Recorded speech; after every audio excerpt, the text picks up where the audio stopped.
How did your psycho ex destroy everything trying to get you back? Rachel dumped me via text while I was at my mother's funeral, then showed up at the reception demanding the laptop she'd given me for my birthday. It's expensive and I need it back, she screamed while Mom's casket was being lowered. Death doesn't change ownership. My brother Joey removed her from the cemetery. Thought that was the end. The laptop was just a MacBook she'd bought when mine broke during grad school. But Rachel became obsessed. Texts every hour. Fake legal threats. Voice messages crying about property held hostage.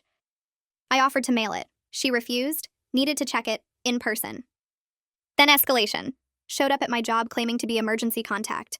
Posted online that I'd stolen from her. Created return my property. Calm with my photo. She filed a police report. The officer couldn't hide disbelief. She broke up with you at your mother's funeral over a laptop? When legal channels failed, Rachel got creative. Convinced my landlord I was subleasing illegally, got me evicted. Called my new job claiming I stole office equipment. Contacted my sister pretending to be debt collector. 3 months of this. Why did she care so much about a laptop? I'd wiped it clean, offered to ship it dozens of times. Thanksgiving. Posted about being grateful for family after losing mom. Rachel saw opportunity. She still had my spare key, forgotten in the grief chaos. What Rachel didn't know, roommate Jordan stayed in town last minute. Jordan was on the couch at 1 a.m. when the door opened. Assumed it was me until she heard Rachel. I'm inside. The laptop has to be here. Jordan, former softball player, grabbed her bat, crept toward my room where Rachel was ransacking everything. Drawers dumped, closet torn apart, mattress flipped. What the hell are you doing? Rachel spun, wild-eyed, holding a screwdriver. Where is the laptop? Leave, now. Rachel laughed. Not without what's mine. Lunged at Jordan with the screwdriver.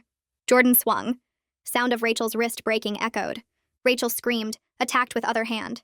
Jordan didn't hold back. Police found Rachel unconscious. Jordan with bat, apartment destroyed. But what they found in Rachel's car changed everything. Detective called. Come back immediately. Bring someone. You shouldn't see this alone. Brother drove me 6 hours. At the station, evidence room, table covered with photos. All of me. 3 months of surveillance, work, grocery store, therapist, mom's grave. That's not all. Evidence bag with hard drive labeled insurance. Hundreds of hours of video. Hidden cameras from when we dated. Intimate moments I never knew existed. The laptop? Detective asked. We think she left something on it. They were right. Forensic analysis revealed hidden partition with evidence of Rachel embezzling from her company, using my laptop so trail would lead to me. But worst discovery was her phone. Notes app. Detailed plan. Project recovery. How she'd systematically destroy my life until I had nowhere except back to her. Phase 2 was that night. Police found rope, sedatives, cabin rental in car. Journal detailing what she planned once she had me alone. Rachel charged with breaking and entering, assault, stalking, embezzlement, attempted kidnapping. Got 12 years. At sentencing, still insisted laptop was rightfully hers. Jordan needed surgery, tore shoulder swinging bat. I paid everything, bought her a car. Detective told me something haunting. Found a suicide note in her car. Not hers. She'd written one for you. Planned to make your death look self-inflicted. Grief plus breakup. Laptop would have had embezzlement evidence. She'd comfort your family as the grieving ex. But yesterday changed everything again. Got a call. Unknown number. Is this about Rachel? I asked. In a way. This is Detective Dwayne. Different department. What department? Cold cases. My blood froze. Rachel made a deal. Information for reduced sentence. Information about what? Your mother's death. My mother had cancer. That's what the death certificate says. But Rachel claims otherwise. That's insane. She has proof. Says she was there. Has video. She wasn't there when Mom died. She was at the hospital. Security footage confirms it. 3 hours before you arrived. That doesn't mean... She knew which medications your mother was on. The exact dosage of morphine that night. Information not in any public record. She could have hacked. She described the room. The nurse on duty. What your mother was wearing. Details only someone there would know. My hands shook. What are you saying? Rachel claims she can prove your mother's death wasn't natural. That someone increased her morphine dose intentionally. Who? She'll only say in person, with you present, tomorrow, 9 a.m. This is manipulation. Maybe, but she passed a polygraph. And there's one more thing. What? Your mother's nurse that night? She died in a car accident 2 weeks after. Brake lines cut. Case went cold until now. The room spun. Rachel says she has video from that night, on the laptop. The real reason she needed it back. I sit in Dwayne's office the next morning at exactly 9 a.m. My hands clench so tight my nails cut into my palms. He slides a folder across the desk. Rachel provided specific details about Mom's final hours that match hospital records never made public. The room feels like it's closing in. He explains she knew the exact morphine dosage. She knew the nurse's name. She knew what Mom was wearing when she died. My throat tightens because those details weren't in any newspaper or online. Dwayne opens the folder and shows me printed hospital logs. The morphine dose is circled in red. Rachel described it exactly. She described the nurse's pink scrubs with the coffee stain on the left sleeve. She described Mom's blue nightgown with the torn lace collar. Things only someone in that room would know. I ask how she could possibly know these things if she wasn't there.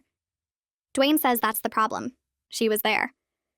He pulls out security footage timestamps proving Rachel entered the hospital at 6:14 p.m. that night, 3 hours before I arrived. I watch the grainy video on his computer screen. Rachel enters through a side entrance near the emergency department. She moves through hallways with clear purpose. Not the confused wandering of someone lost. She knows exactly where she's going. My stomach turns as I watch her take the elevator to the 4th floor. Mom's floor. The timestamp shows 6:22 p.m. She walks directly to room 447. Mom's room. She goes inside. The camera angle doesn't show what happens in the room, but she stays inside for 7 minutes. When she exits at 6:29 p.m., she looks around the hallway like she's checking if anyone saw her. Then she walks quickly back toward the elevator. I feel sick realizing Rachel was in that building while Mom was dying and I had no idea. I demand to know what Rachel claims happened in that room.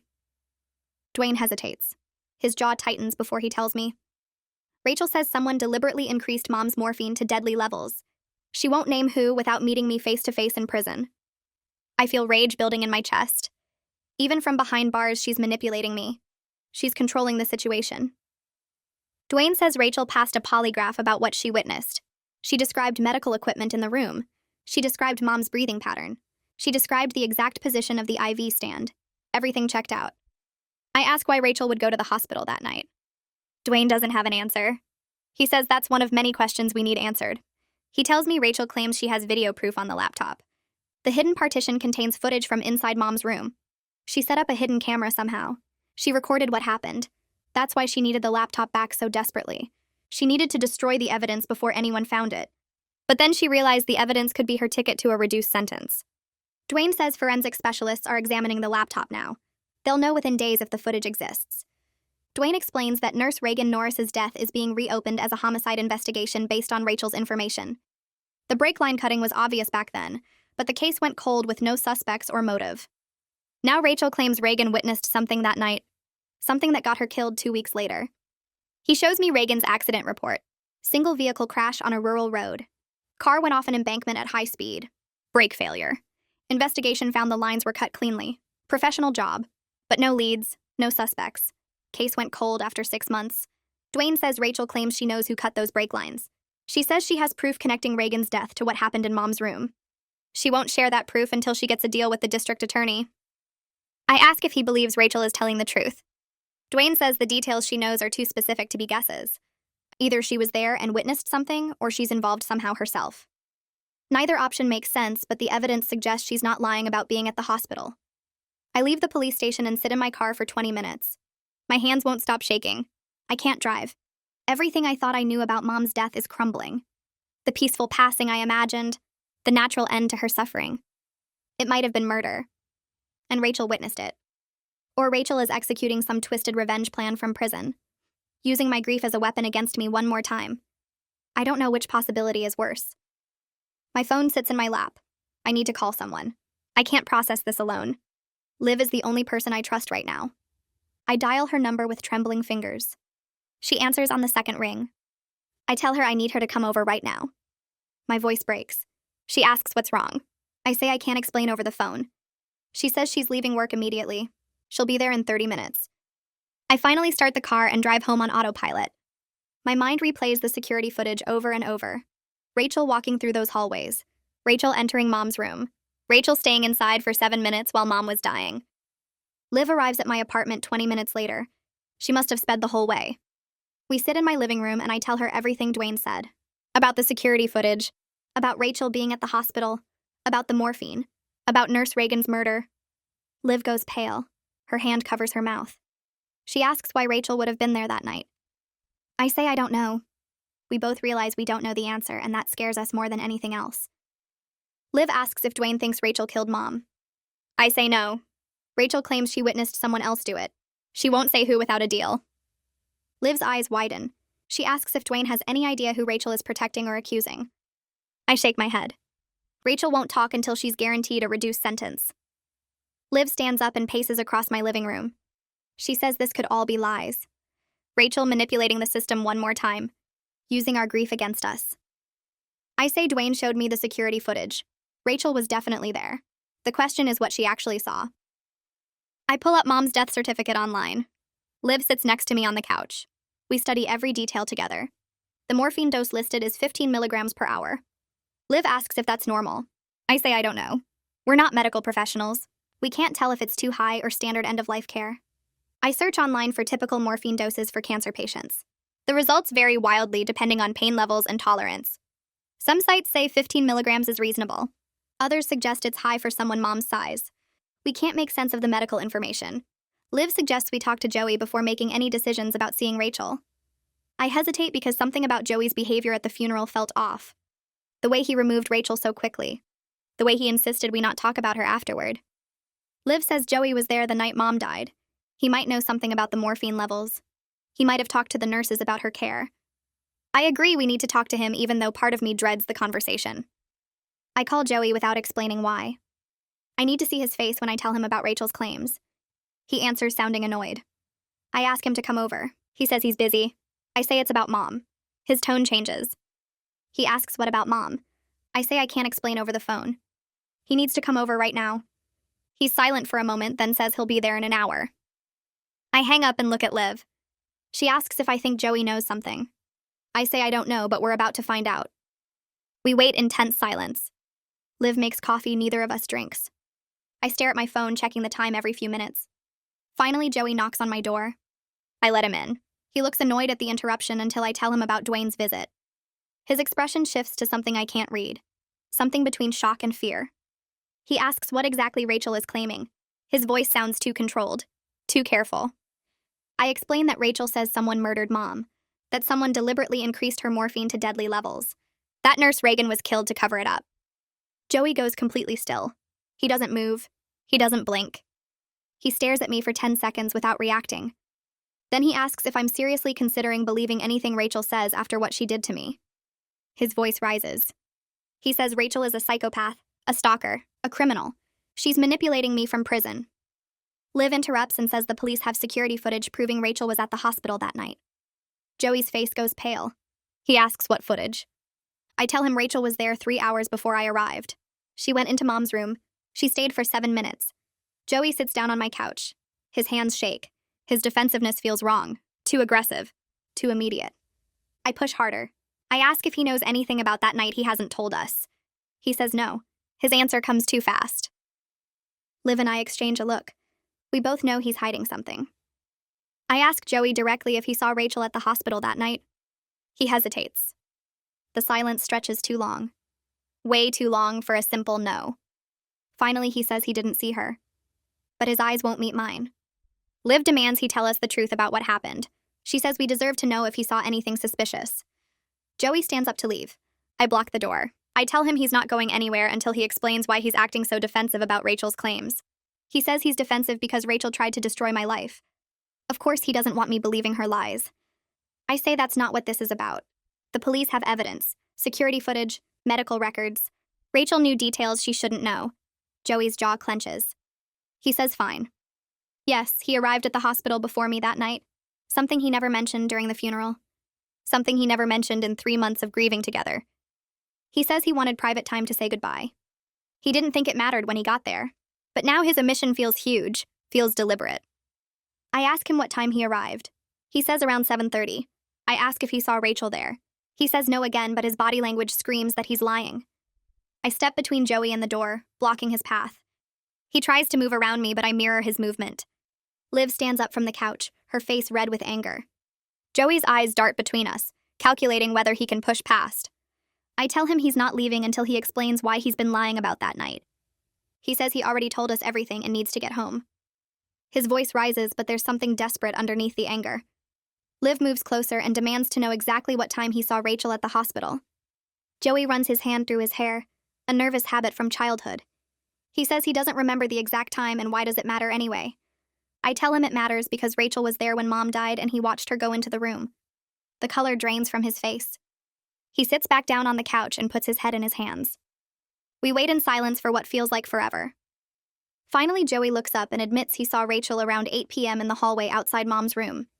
He says she was pacing back and forth like she was working up courage to go inside. I ask why he didn't stop her or tell me she was there. Joey says he thought she was just being dramatic and would leave after a few minutes. He watched her enter Mom's room and stayed in the hallway to make sure she didn't cause problems. She came out about 5 minutes later looking upset and rushed past him without making eye contact. I feel sick to my stomach realizing my stalker was alone with my dying mother, while Joey stood outside doing nothing. Liv asks what else he saw that night, and Joey insists that's everything, but his hands are shaking and he won't look at either of us. I ask him directly if he went into Mom's room after Rachel left. He hesitates for too long before saying yes. He went in to check on Mom. The pause before his answer tells me there's more he's not saying. Liv demands to know what condition Mom was in when he checked on her. Joey says she was sleeping peacefully, and he didn't want to disturb her, so he left after a few minutes. I ask if he noticed anything different about her IV or medications. His jaw clenches, and he asks why I'm interrogating him like he did something wrong. I tell him I'm asking because our mother might have been murdered, and he's the only person who admits being there during the critical window besides Rachel. Joey stands up again and says this is insane, that I'm letting a psycho manipulate me from prison. He pushes past me toward the door, and this time I don't stop him. He leaves without another word, and I hear his car start outside. Liv and I stand in my living room trying to process what just happened. She sits down on the couch, and I collapse next to her. Neither of us speaks for several minutes. Finally, Liv asks if I really think Joey could have hurt Mom. I tell her I don't know what to think anymore, but his behavior is wrong. She agrees something doesn't add up about his story. I ask if she remembers Joey acting strange at the funeral or in the days after. Liv thinks for a moment, then says he seemed more relieved than sad, like a weight had been lifted. At the time, she thought he was just glad Mom wasn't suffering anymore. Now that memory feels different. I pull out my phone and stare at Detective Dwayne's number. Liv asks if I'm going to see Rachel in prison. I tell her I don't know if I can handle being in the same room with her after everything she did. But the alternative is living the rest of my life not knowing if someone murdered my mother. Liv says she'll support whatever I decide, but warns me that Rachel will try to manipulate me. I know she's right, but I need to hear what Rachel has to say. I call Dwayne early the next morning before I can change my mind. He answers on the second ring, and I tell him I'll meet with Rachel, but only if he's present and recording everything. He says he can arrange it for Thursday afternoon at the prison. That gives me 3 days to prepare myself mentally. Dwayne warns me that Rachel will try to play on my emotions and guilt. He says she's been cooperative so far, but only because it benefits her. I thank him and hang up feeling like I might throw up. The next 3 days pass in a blur of work meetings I barely remember, and nights lying awake staring at the ceiling. Jordan calls Tuesday evening to check on me. I break down and tell her everything about Joey's lies and the upcoming prison visit. She offers to come with me, but I explain Dwayne has to be my only companion for legal reasons. Jordan makes me promise to call her immediately after. Wednesday night, I give up on sleep around 2 a.m. and open my laptop. I spend hours researching morphine overdoses and end-of-life care protocols. The medical websites all say the dose on Mom's death certificate is high, but not impossible for someone in severe pain. Some cancer patients need extremely high doses to manage their symptoms near the end. I don't know if this information makes me feel better or worse about tomorrow. Part of me wants to believe Mom's death was natural and Rachel is lying, but the evidence keeps pointing towards something wrong happening that night. Thursday morning arrives too fast. I meet Dwayne in the prison parking lot at 1 p.m. He looks tired, like he hasn't been sleeping well either. We go through security screening that takes forever. The guard makes me remove my shoes, belt, and jewelry. She pats me down roughly and checks inside my mouth. Dwayne goes through a separate screening for law enforcement. Finally, we're cleared, and another guard leads us through a series of locked doors. Each one clangs shut behind us with a sound that makes my chest tight. We walk down a long hallway with fluorescent lights that buzz overhead. The guard stops at a door marked Attorney Conference Room and unlocks it. Inside is a small space with a metal table bolted to the floor and 4 plastic chairs. Dwayne and I sit on one side of the table facing the door. The guard tells us Rachel will be brought in shortly and leaves. I stare at the table and notice someone scratched words into the metal surface. I can't make out what they say. Dwayne asks if I'm ready, and I tell him no, but let's do it anyway. We wait in silence. My heart pounds so hard I can barely breathe. I hear footsteps in the hallway and the jingle of chains. The door opens and Rachel walks in wearing an orange jumpsuit with her hands cuffed in front of her. A different guard follows her inside and positions himself by the door. Rachel looks thinner than I remember, her cheekbones sharp and her eyes sunken. But when she sees me, her whole face lights up like we're old friends meeting for coffee. She sits down across from me with a slight smile. She says it's good to see me and asks how I've been. Dwayne cuts her off and tells her to skip the pleasantries. He says we're here to discuss what she knows about the death of my mother and nothing else. Rachel's smile fades. She leans forward and her chains rattle against the table. She tells me she went to the hospital that night because she knew how much I was hurting and wanted to be there for me. I interrupt and ask why she didn't just call me if she wanted to help. Rachel ignores my question completely and continues talking. She starts talking about Mom's room, how she walked in and found her alone. Mom was struggling to breathe and Rachel could tell she was in the final stages. Rachel says she sat down in the chair next to the bed because she thought no one should die alone like that. She describes how Mom's breathing sounded wet and raspy, how her hands kept moving on top of the blanket like she was trying to grab something that wasn't there. Rachel's voice gets quieter when she talks about this part, and I hate that she's making herself sound caring. Then she says someone else came into the room and she panicked because she wasn't supposed to be there. She ducked behind the privacy curtain that separates the bed from the door. She stayed hidden there, watching through the gap where the curtain doesn't quite meet the wall. I interrupt and ask who came in. My voice comes out sharper than I meant it to. Rachel leans back in her chair and the chains rattle again. She says she's not telling me that information yet. It's her only way to get a reduced sentence and she's not giving it up for free. Dwayne slams his hand on the table and tells her that's not how any of this works. She can't withhold information about a murder and use it as a bargaining chip. Rachel just smiles at him like he's being naive. She ignores what he said and turns back to me. She tells me the person who came in didn't say anything to Mom. They just walked straight to the IV pump and started adjusting it. They were calm about it, very purposeful in their movements. The whole thing took less than 2 minutes, and then they left the room. Rachel says she could see Mom's face from where she was hiding, and Mom didn't seem to notice what was happening. Rachel says she stayed behind that curtain for another 10 minutes after the person left. She was scared to move in case they came back. Finally, she crept out and went over to check the IV pump herself because something about the whole interaction felt wrong to her. She claims she took photos with her phone of the morphine levels showing on the pump screen. She also photographed the IV settings and the medication bag hanging above the bed. Dwayne asks where these photos are now, and Rachel says they're on the laptop in the hidden partition she created. The same partition where she stored all her other insurance files. I feel rage building in my chest like pressure behind my ribs. I ask Rachel why she didn't come forward right away if she really witnessed someone murdering my mother.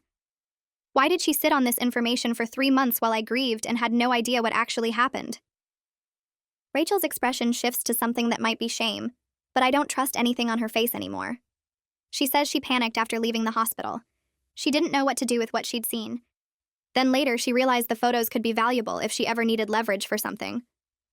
Dwayne looks at her with pure disgust and tells her that withholding evidence of a murder is a serious crime. She could face additional charges just for keeping this quiet. Rachel ignores him completely and focuses only on me. She says she knows I don't want to believe her. She knows this sounds crazy after everything she put me through.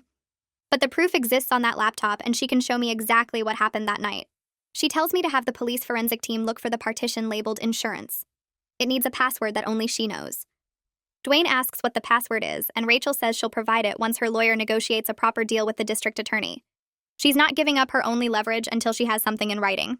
I stand up because I can't sit in this room with her for another second. I can't listen to her manipulate the situation and control the information while acting like she's doing me some kind of favor. But as I'm pushing my chair back, Rachel calls out that there's more I need to know. She says Nurse Reagan figured out what happened. Reagan must have checked the medication records and realized something was wrong with the dosage. Rachel claims Reagan confronted the person responsible, and Rachel witnessed that confrontation too. She says she has video of it from the hospital hallway camera that she hacked into. Dwayne asks how she hacked into hospital security cameras. His voice is tight with anger. Rachel explains it like it's the simplest thing in the world. She used my laptop and my university network access to get into the hospital system remotely. She had my login credentials saved from when we were dating, and I never changed them. I feel violated all over again hearing this. She used my identity to commit crimes and access footage she had no right to see. Rachel says all the footage is stored on the laptop partition along with the photos. Everything she's claiming can be proven if we just look at what's there. I ask her directly why she's doing this now. Why after 3 months of silence is she suddenly so eager to help solve my mother's death? Rachel's expression softens and she says she realized something in prison. She says she still loves me and wants to help me find justice for Mom. The words make me want to throw up. I tell her she doesn't get to pretend this is about love after stalking me and planning to kidnap me. After writing a fake suicide note in my name. After trying to frame me for embezzlement. She looks hurt like I'm being unfair and unreasonable. Like I'm the one not seeing things clearly here. Dwayne stands up and announces the meeting is over. He tells the guard to take Rachel back to her cell.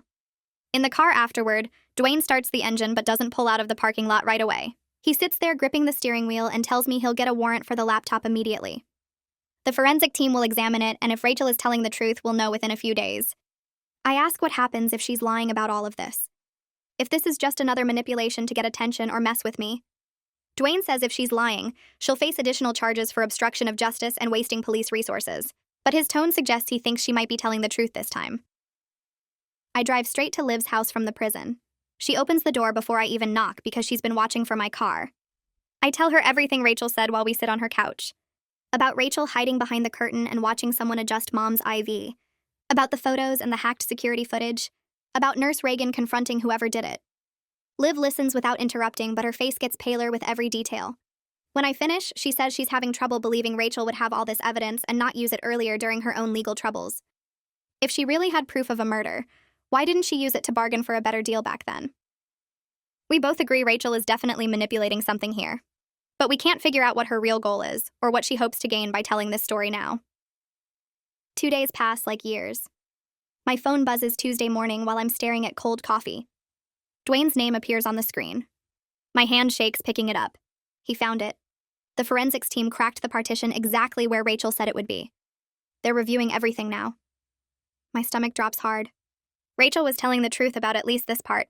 That means maybe she was telling the truth about all of it. I sit on my kitchen floor because standing feels impossible. The laptop I'd been carrying around for months held evidence of my mother's murder.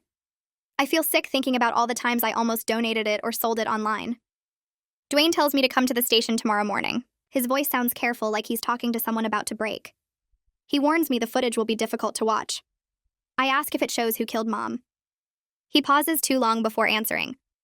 Someone enters her room during the critical time. He won't say who over the phone. I need to see it myself. The call ends and I'm still sitting on the floor unable to move. Jordan finds me there an hour later when she comes home from work. I call Liv that night and tell her about Dwayne's message. She drives over immediately even though it's almost midnight. We sit on my couch not really talking, just being there together. She holds my hand and asks if I want her to come with me tomorrow. I nod because I can't do this alone. We fall asleep on the couch still holding hands like we did when we were kids, and Mom would work late shifts. Dwayne meets us in the station lobby Wednesday morning. He looks tired, like he hasn't slept much either. He leads us through hallways to a small private room with a computer set up on a table. 2 chairs face the screen. He explains they isolated relevant footage from hours of hospital security recordings Rachel accessed illegally. The video quality is grainy but clear enough to see people and what they're doing. My mouth goes dry. Liv squeezes my hand so tight it hurts.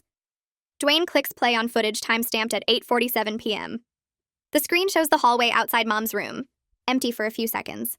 Then someone appears from the left side of the frame. They walk toward Mom's door, looking around to make sure no one is watching. My heart stops. I recognize the way this person moves. The specific way they check over their shoulder. The exact build and height. They open Mom's door and slip inside. The timestamp keeps running. 8:48 p.m. now. The person stays in the room for 90 seconds. It feels like hours watching the closed door, knowing what's happening inside. Then the door opens again. The person exits and walks quickly back down the hallway. Not running, but moving with purpose. Dwayne pauses the video. He asks if I recognize them. My throat closes up completely. I can't speak. Can't breathe. My entire world is collapsing because I know exactly who I just watched on that screen. Liv makes a choking sound beside me. She gasps out that it can't be true. But the evidence sits right in front of us, frozen on the screen. Dwayne plays another clip. This one shows a close-up of an IV pump with morphine levels clearly visible. The numbers are sharp enough to read. He plays the next photo taken 5 minutes later. The levels increased significantly, way higher than they should be. The timestamps match the hallway footage perfectly. Someone went into Mom's room and changed her medication to kill her. I force words out and ask Dwayne if this proves murder. He says it proves someone altered Mom's medication without permission during her final hours. Combined with Nurse Reagan dying suspiciously 2 weeks later, there's enough evidence to open a homicide investigation. He asks if I'm ready to know who the person in the footage is. I tell him I already know. Saying it out loud makes it real in a way that breaks something inside me. Dwayne confirms what I already figured out. The person entering Mom's room was Joey, my brother. I feel like I'm going to throw up. Dwayne explains Joey had access to Mom's room and knowledge of her medication schedule. He knew exactly what he was doing and when to do it. Liv starts crying beside me, asking why Joey would do this to our mother. Why would he kill her? I don't have answers. Nothing makes sense anymore. Dwayne says they need to bring Joey in for questioning immediately. He asks if I know where Joey is right now. I give them his work address and home address. My voice sounds flat and distant, like it belongs to someone else. I feel like a traitor giving up my brother's information, even though he's the one who committed murder. Liv holds my hand while Dwayne makes calls to dispatch officers to locate Joey. I hear him giving descriptions and addresses, but it all feels unreal. 2 hours pass in that small room. Dwayne brings us coffee we don't drink. Liv and I sit in silence because there's nothing to say that makes this better. Finally, Dwayne's phone rings. He answers and listens, then looks at us. Joey has been taken into custody. They're bringing him in for questioning now. Dwayne says Joey initially denied being at the hospital that night, even though he already admitted it to me days earlier. When they showed him the video evidence, he stopped talking completely. He requested a lawyer. My brother murdered our mother, and now he's lawyering up like any other criminal. I drive home on autopilot, barely seeing the road through tears that won't stop coming. My hands shake on the steering wheel so bad I have to pull over twice just to breathe. Joey killed Mom. My brother murdered our mother. The words keep repeating in my head, but they still don't make sense. When I finally get to my apartment, Jordan is sitting on the doorstep with a bag of takeout. She stands up when she sees me, and I fall apart before I even reach the door. She catches me and holds me while I sob into her shoulder, unable to form words. She guides me inside and sits me on the couch, not asking questions, just being there. I try to explain what I saw in that video, but I can't get through a sentence without breaking down. Jordan waits patiently, rubbing my back while I cry. When I finally manage to tell her about Joey being on the footage, about him going into Mom's room and changing her medication, Jordan goes pale. She asks if there's any chance it's a mistake or misunderstanding. I shake my head because I know what I saw. The timestamps don't lie. The video doesn't lie. Joey went into that room and killed our mother. Jordan holds me tighter and tells me she's so sorry. We sit like that for hours while I cycle through shock and grief and rage. I can't believe my own brother did this. The person who removed Rachel from Mom's funeral is the same person who made that funeral necessary. My phone rings early and I grab it off the nightstand without checking who's calling. Dwayne's voice comes through asking if I can come to the station. Joey made a statement through his lawyer. My stomach drops as I ask what he said. Dwayne explains that Joey admitted being in Mom's room that night. He claims he increased her morphine because she was suffering and begged him to help her die peacefully. Dwayne says Joey is claiming it was assisted suicide, not murder. I feel sick because I know that's a lie. Mom never asked to die. She was fighting to live, talking about wanting to see Liv get married, wanting to meet future grandchildren. Dwayne tells me there's more evidence I need to see and asks when I can come in. I tell him I'll be there in an hour. Jordan drives me because I'm still too shaky to be behind the wheel. At the station, Dwayne leads me to the same small room where we watched the video yesterday. He opens a file on his computer and shows me text messages between Joey and Reagan. The messages start friendly but quickly turn tense. Reagan says the morphine levels in Mom's chart don't match what she remembers administering. She asks Joey if he knows anything about it. Joey responds that he was just visiting his mother and doesn't understand medical records. Reagan's next message says she checked the security footage and saw him near the medication cart. She threatens to report him to the hospital administration. Joey's final text to her says they need to talk in person. The timestamp is 2 days before Reagan's car accident. Dwayne scrolls through more evidence while I sit frozen in my chair. He explains they've reopened Reagan's death investigation based on this new information. They found security footage from the parking garage where Reagan's car was kept. Joey is clearly visible near her vehicle for several minutes the day before her accident. He's wearing gloves and looking around to make sure no one is watching. The footage shows him crouching by the front wheel well where the brake lines would be. Dwayne says they're bringing in automotive experts to analyze the footage and determine if what Joey did would cause the kind of brake failure Reagan experienced. I feel like I'm gonna throw up. My brother didn't just kill our mother. He killed a witness to cover it up. He murdered a young nurse who was just doing her job, who saw something wrong and tried to report it. Dwayne asks if I'm okay, and I tell him no, I'm not okay. Nothing about this is okay. He gives me a glass of water and waits while I try to compose myself. I ask what happens now, and Dwayne says they're building a case for 2 counts of first-degree murder.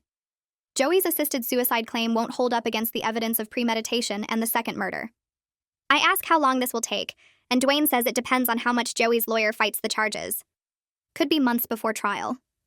I leave the station feeling like I'm walking through a nightmare I can't wake up from. 3 days later, Liv and I sit in a conference room at a law office downtown. Joey's lawyer wants to meet with us. The lawyer is a man in his 50s with expensive suit and cold eyes. He introduces himself and gets straight to business. He says Joey is facing serious charges, but there's a path to a better outcome if we're willing to help. He wants us to support Joey's assisted suicide defense and testify that Mom was suffering terribly in her final days. He pulls out medical records showing Mom's pain levels and medication history. He argues that Joey was acting out of compassion, not malice. I interrupt him and say Mom never asked anyone to kill her. The lawyer says that doesn't matter legally if we can establish she was in unbearable pain and had expressed wishes to die. I tell him Mom never expressed those wishes. She wanted to live. She was talking about the future right up until the end. The lawyer looks frustrated and turns to Liv, asking if she'll testify. Liv shakes her head and says she agrees with me. Mom never wanted to die, and Joey made that decision without consulting anyone in the family. The lawyer's expression hardens and he says we're making a mistake. Without our support, Joey will likely face life in prison.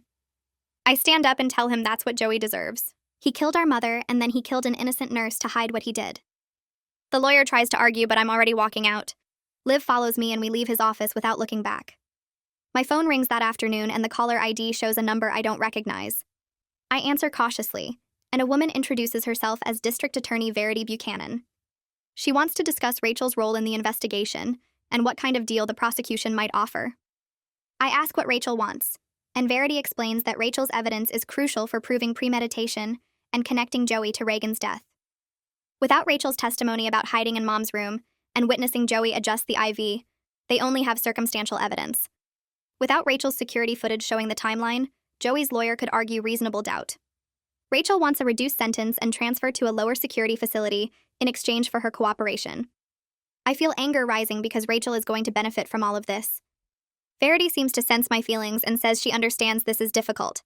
She explains that sometimes prosecutors have to make deals they don't like in order to secure justice for victims. Rachel's footage proves Joey planned Mom's death and then killed Reagan to cover it up. Without that evidence, Joey might only face manslaughter charges or even get acquitted. I ask how much time Rachel would get, and Verity says they're negotiating, but probably 7 years with possibility of parole in 5. I hate every part of this, but I tell Verity to do what she needs to do.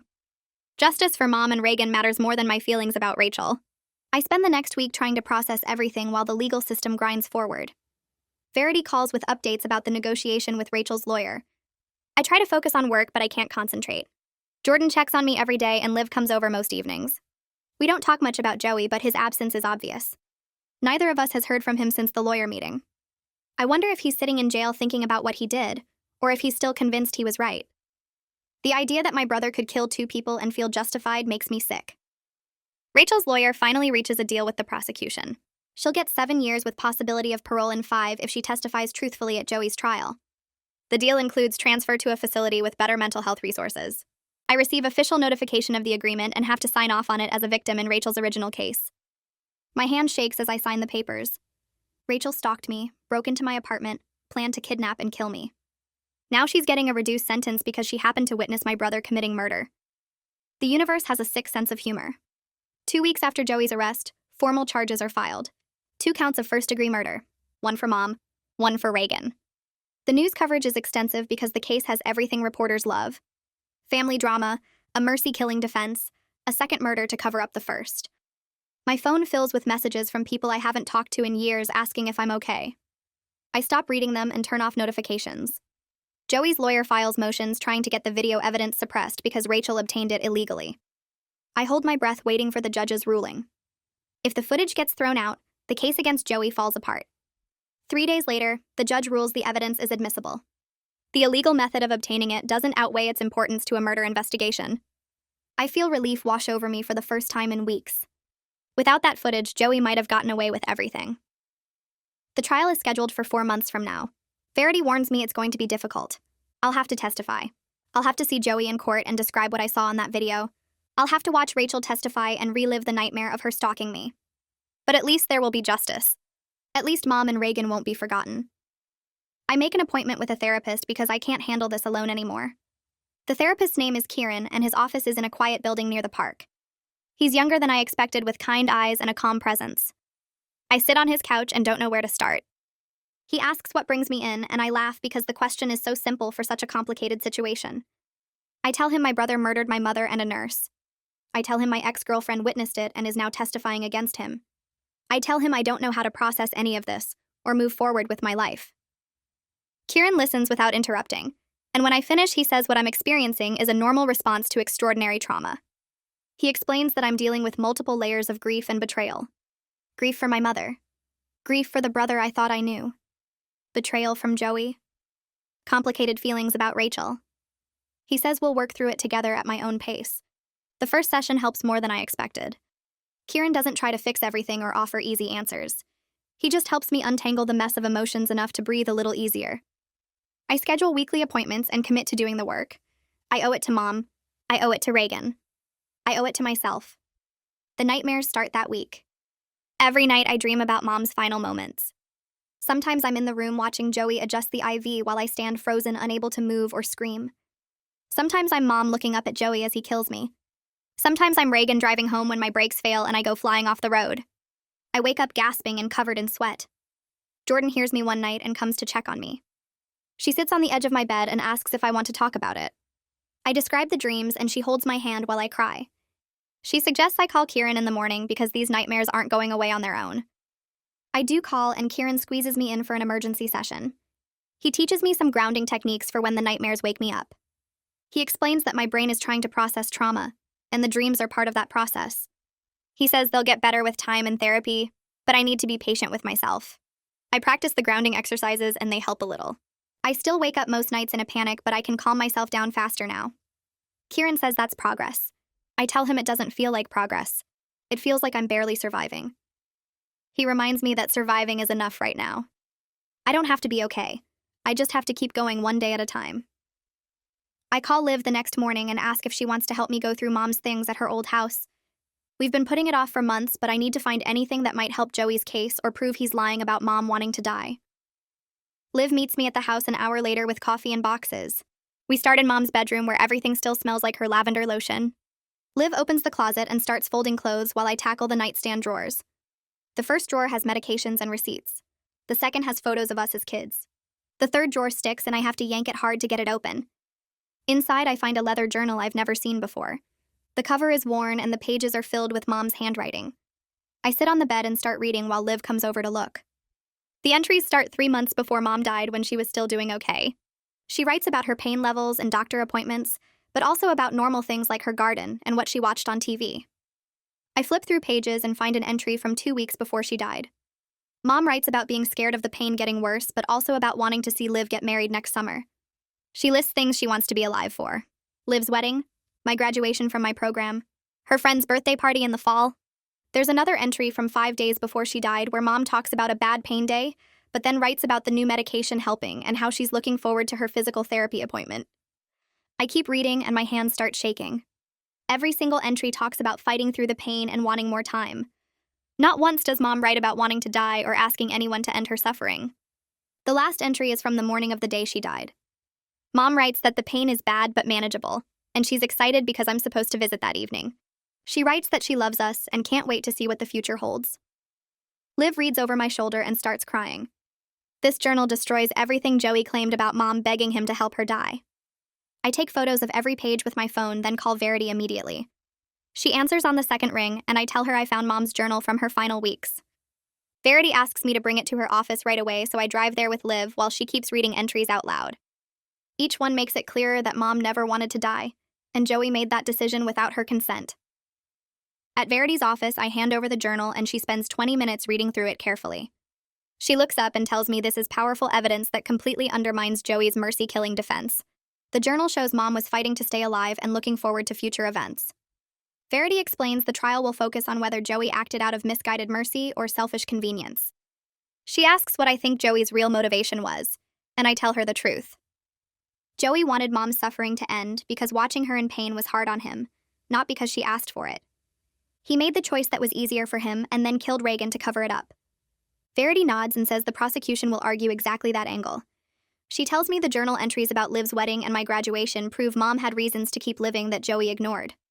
I ask when the trial starts, and Verity says they're aiming for 3 months from now. She needs time to build the case and coordinate with the private investigator looking into Reagan's death. I leave her office feeling like we finally have real evidence that will convict Joey.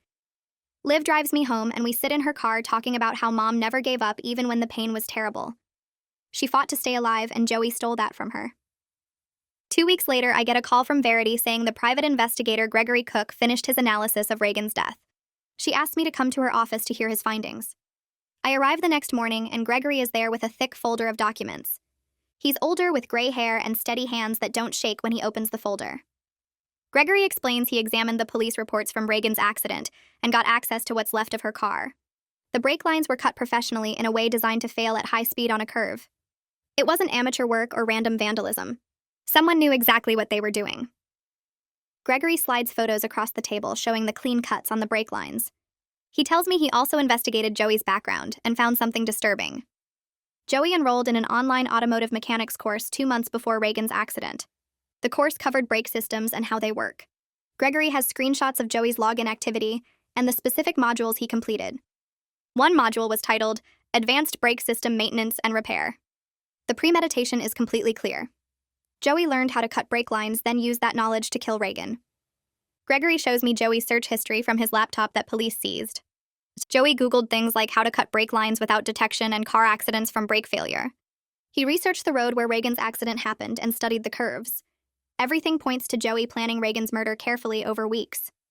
Verity tells me this evidence, combined with the threatening text messages, proves first-degree murder. The jury will see that Joey didn't just kill Mom in a moment of misguided mercy. He calculated both murders and executed them deliberately. I feel sick looking at all the evidence, but also relieved that we can prove what Joey did. Gregory closes his folder and tells me Reagan deserved better than what happened to her.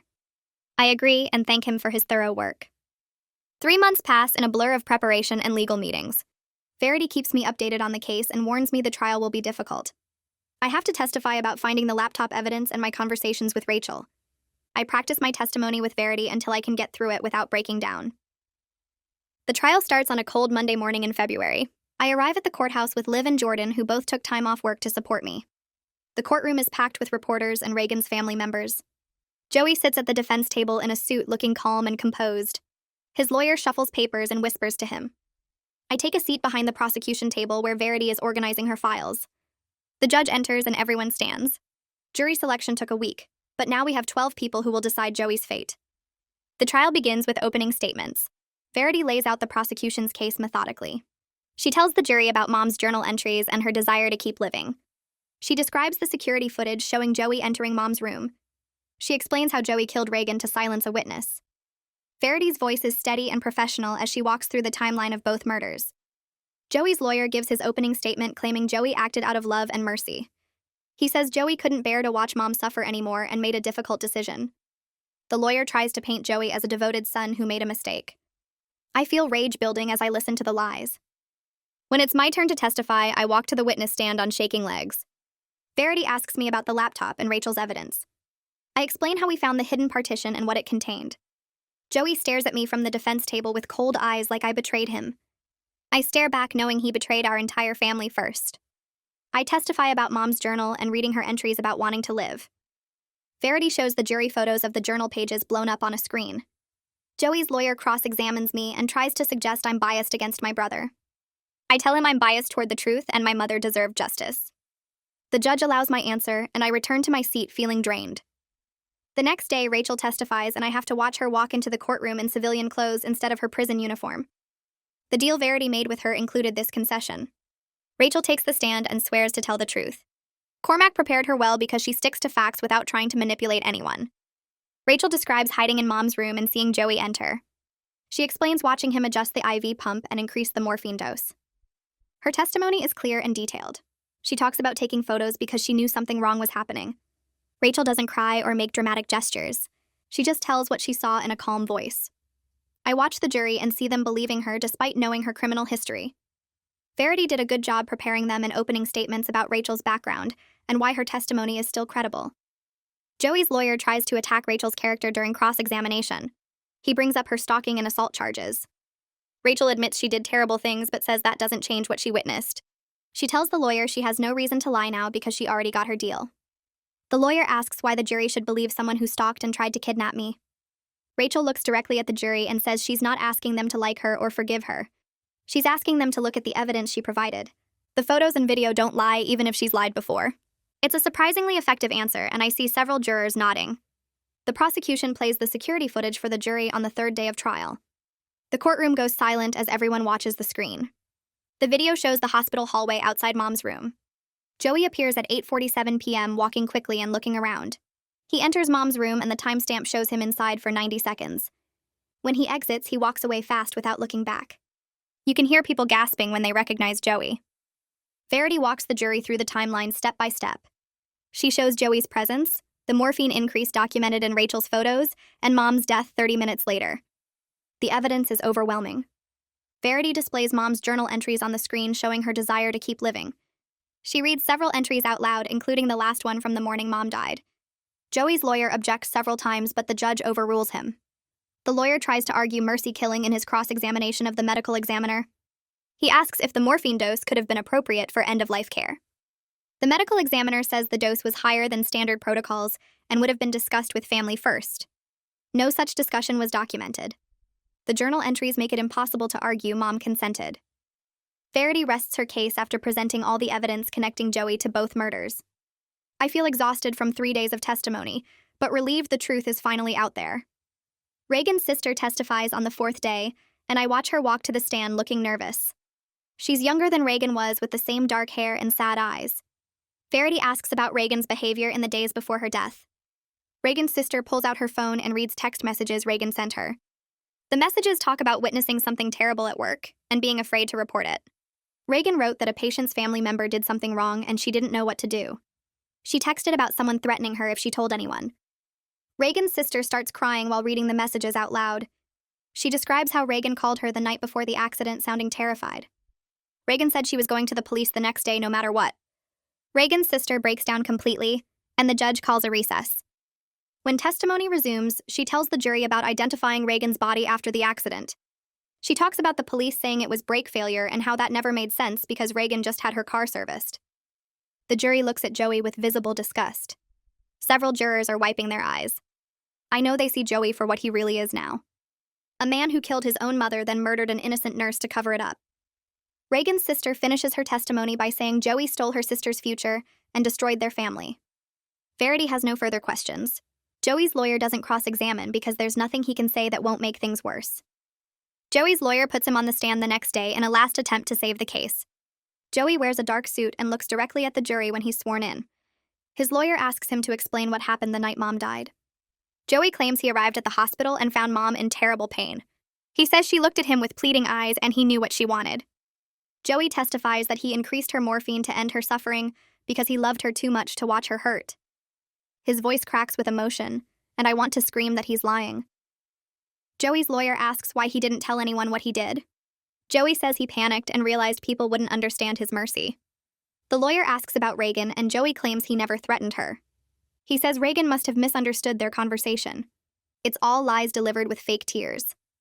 Then Verity stands up for cross-examination, and everything changes. She asks Joey why he didn't discuss ending Mom's life with me or Liv first. Joey hesitates and says he didn't want to burden us with the decision. Verity asks if he considered that we might have wanted to say goodbye. Joey admits he didn't think about that. Verity shows him Mom's journal entries and asks him to read the last one out loud.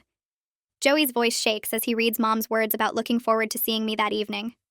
Verity asks if those sound like the words of someone who wanted to die.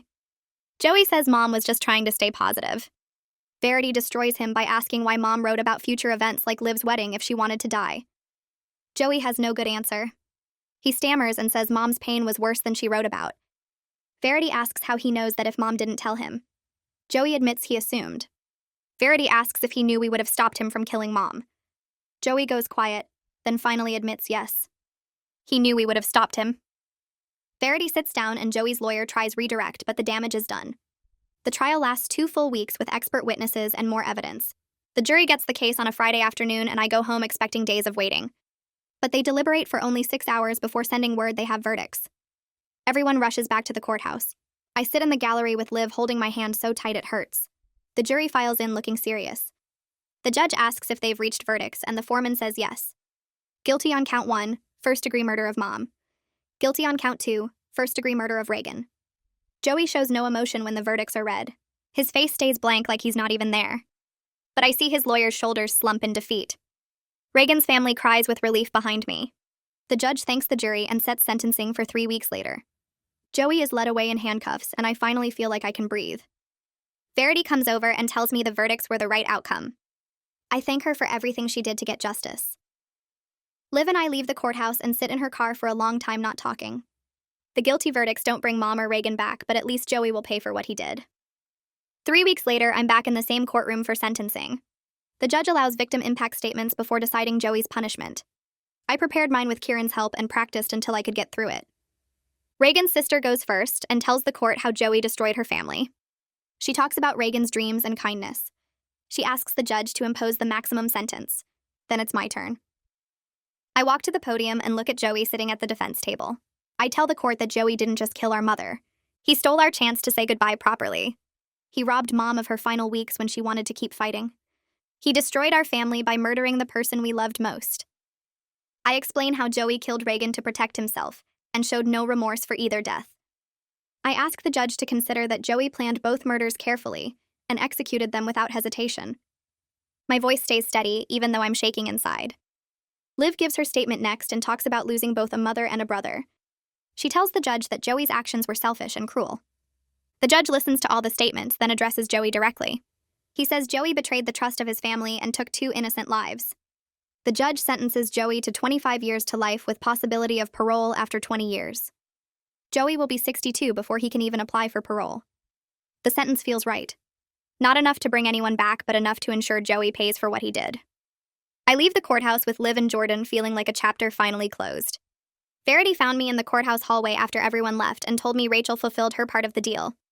The transfer papers were already processed, and Rachel would move to a lower security facility within the month. Verity asked if I wanted to speak with Rachel one final time before the transfer happened. I surprised myself by saying yes because some part of me needed closure on that relationship even after everything. Verity pulled out her phone and made arrangements right there, scheduling the meeting for the following week at the prison. She warned me it would be difficult, but said sometimes facing the person who hurt you helps with moving forward. I thanked her for everything she did throughout the trial and investigation. She squeezed my shoulder and told me to take care of myself. Dwayne picked me up the morning of the prison visit because I didn't trust myself to drive there alone. We went through security at the entrance and waited in a sterile conference room with cameras mounted in the corners. The guard brought Rachel in wearing her orange jumpsuit, and she looked different from I remembered. Thinner, less manic, with her hair pulled back in a simple ponytail instead of the wild mess from the night Jordan found her in my apartment. She sat across from me at the metal table, and Dwayne positioned himself near the door. Rachel stared at me for a long moment before speaking. She told me she was genuinely sorry for what she put me through and that witnessing Mom's murder changed her perspective on life. The words sounded rehearsed, but her eyes looked sincere in a way I hadn't seen before. I didn't know if I believed her transformation was real, but I appreciated hearing the apology anyway. Rachel started explaining why she became obsessed with the laptop in the first place. She said after witnessing Joey in Mom's room that night, she realized the evidence could be her ticket to a reduced sentence if she ever needed leverage. The photos and video footage were insurance she kept hidden in case her life fell apart. She admitted she never intended to let things escalate as far as they did with the stalking and break-in. Her mental health spiraled after we broke up and she lost control of her actions. I interrupted and told her that doesn't excuse stalking me for 3 months or planning to kidnap me. She nodded and agreed it doesn't excuse anything, but said she was sick in ways she didn't understand at the time. Dwayne shifted by the door but stayed quiet. I asked Rachel the question that bothered me most during the entire investigation. Why did she wait 3 months to come forward with the evidence instead of going to police immediately after Mom died? Rachel looked down at her hands on the table and admitted she was trying to use the evidence as leverage to get me back. She thought if she could prove she helped solve Mom's murder, I might forgive her for the breakup and everything else. The delusion was staggering, but at least she was being honest now instead of making excuses. She explained her thinking became so distorted that she convinced herself destroying my life would somehow bring us back together. I told her I understood she was sick, but the damage she caused was real and lasting. Rachel told me about the psychiatric treatment she was receiving in prison. Real therapy sessions 3 times a week with medication that actually helped balance her brain chemistry.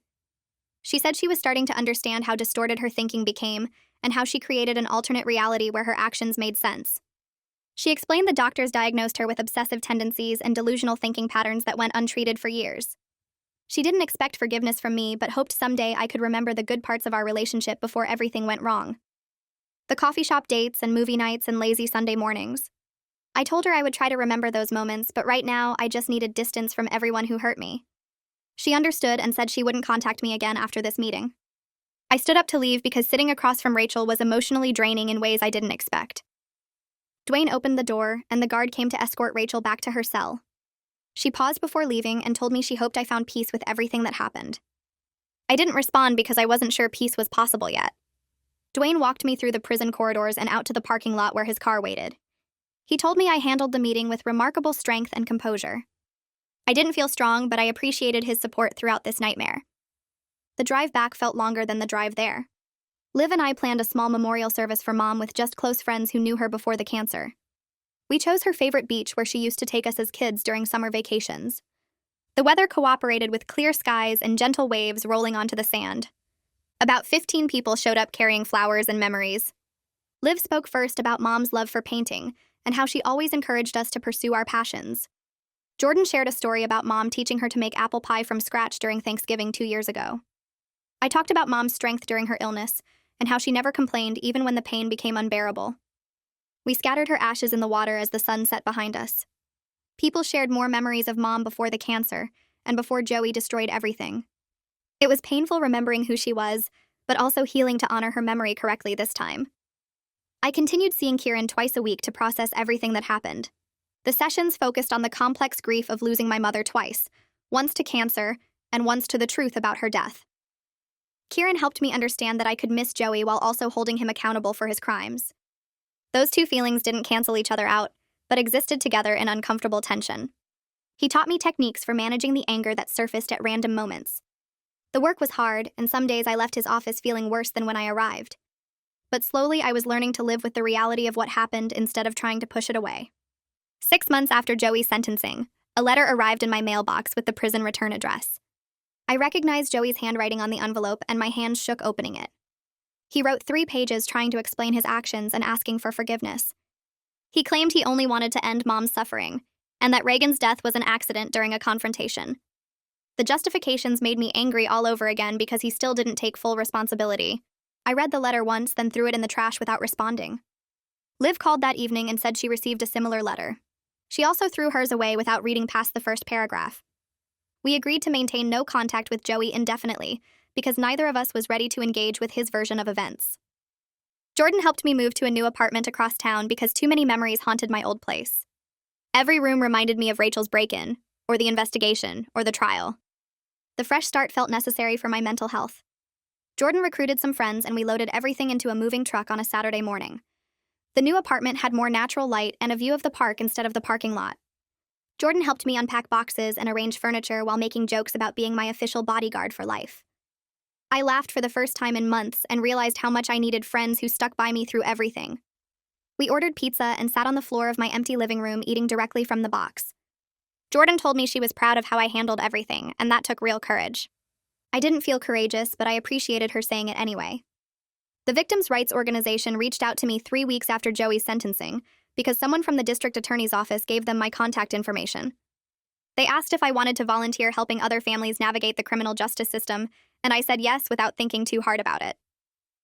The orientation happened on a cold Tuesday morning in a small office downtown, with peeling paint on the walls and ancient coffee stains on the carpet. 5 other volunteers sat around a conference table while the program director explained what we'd be doing, and I realized most of them had their own stories about losing someone to violence. She assigned me to work with families whose cases were still going through the court system, and warned me it would bring up my own trauma constantly. The first family I helped had a teenage daughter who died in a drunk driving accident, and the driver only got probation because of some technicality with the breathalyzer test. I sat with the parents in a coffee shop while they cried and told me they felt like the system didn't care about their daughter, and I knew exactly what they meant because I'd felt that way too before Joey got convicted.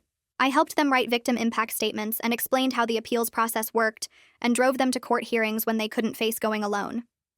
The work exhausted me emotionally, and some nights I came home and just sat on my couch staring at nothing because I'd absorbed too much pain from other people. But it also gave me purpose in a way nothing else had since Mom died, because I could use what happened to me to help someone else survive their worst day. Jordan noticed I seemed more grounded after I started volunteering, even though the work was hard, and she said helping others was probably helping me heal too. Kieran agreed during our sessions and said channeling trauma into meaningful action was one of the healthiest coping mechanisms I could develop. 6 months into volunteering, I got assigned to a case where a woman's brother had been murdered by their other brother, and I almost asked to be transferred because it hit too close to home. But I stayed with it and helped her through the trial, and watched her brother get convicted, and she hugged me afterward, and said I was the only person who truly understood what she was going through. A year after Detective Dwayne first called me about Rachel's claims, I woke up one morning and realized I'd slept through the night without nightmares for the first time in months. Liv noticed the change too when we met for lunch that week and said I seemed lighter somehow, like I wasn't carrying the weight of everything on my shoulders anymore. I'd been seeing Kieran twice a week still, and the therapy was helping me work through the complicated grief of losing Mom and then losing Joey even though he was still alive. Kieran taught me that I could miss the brother I thought I had, while also accepting that person never really existed, because Joey was always capable of what he did. The trust issues were harder to fix, and I still found myself questioning everyone's motives and looking for hidden agendas in normal interactions. Jordan remained my closest friend, and I'd learned to accept her support without feeling like I owed her something in return, which Kieran said was major progress. I kept boundaries with extended family members who'd defended Joey or suggested I should forgive him, and some of them stopped speaking to me entirely, but I was okay with that. Dating felt impossible for months, because how do you explain to someone new that your ex-girlfriend tried to kidnap you, and your brother murdered your mother without sounding completely damaged? But then I met someone at the Victims' Rights Organization, who volunteered there for similar reasons, and we started talking after meetings and eventually went to dinner. His name was Chris, and he'd lost his sister to domestic violence, and understood trauma in ways most people couldn't. We took things slowly because we both had trust issues and needed time to feel safe with another person. Chris knew my whole history because I told him everything on our third date, and he didn't run away or treat me like I was broken. 6 months into dating him, I realized I could imagine a future that wasn't defined entirely by what Joey and Rachel had done to me. The anniversary of Mom's death fell on a Sunday, and I drove to the cemetery alone because I needed private time with her. The headstone looked weathered already, even though it had only been a year, and someone had left fresh flowers that I assumed were from Liv. I sat on the grass next to the grave and told Mom out loud that we got justice for what Joey did to her, even though it didn't bring her back. I explained that Joey was in prison and would be there for at least 20 years, and that Rachel's testimony had been crucial in convicting him. Part of me wondered if Mom would be angry that I helped put her son in prison, but I knew she would have wanted the truth to come out no matter how painful it was. I told her about volunteering with the Victims' Rights Organization, and about Chris, and about learning to live with what happened instead of being destroyed by it. The tears came, but they felt different from the grief tears from before, because now they were mixed with acceptance and even hope. I was learning to remember Mom the way she was before the cancer, and before Joey destroyed everything, instead of only remembering her final suffering. Life wasn't perfect, and I still had hard days when the anger and sadness felt overwhelming, but those days were getting less frequent. I had Liv and Jordan and Chris and meaningful work, and a future I was building based on truth and healthy relationships. The scars from everything that happened would always be part of me, and would probably affect how I trusted people for the rest of my life. But they didn't define who I was becoming, and I refused to let Joey and Rachel have that power over me anymore. I stood up and touched Mom's headstone one more time before walking back to my car, knowing I'd visit again, but that I didn't need to come here to feel connected to her anymore.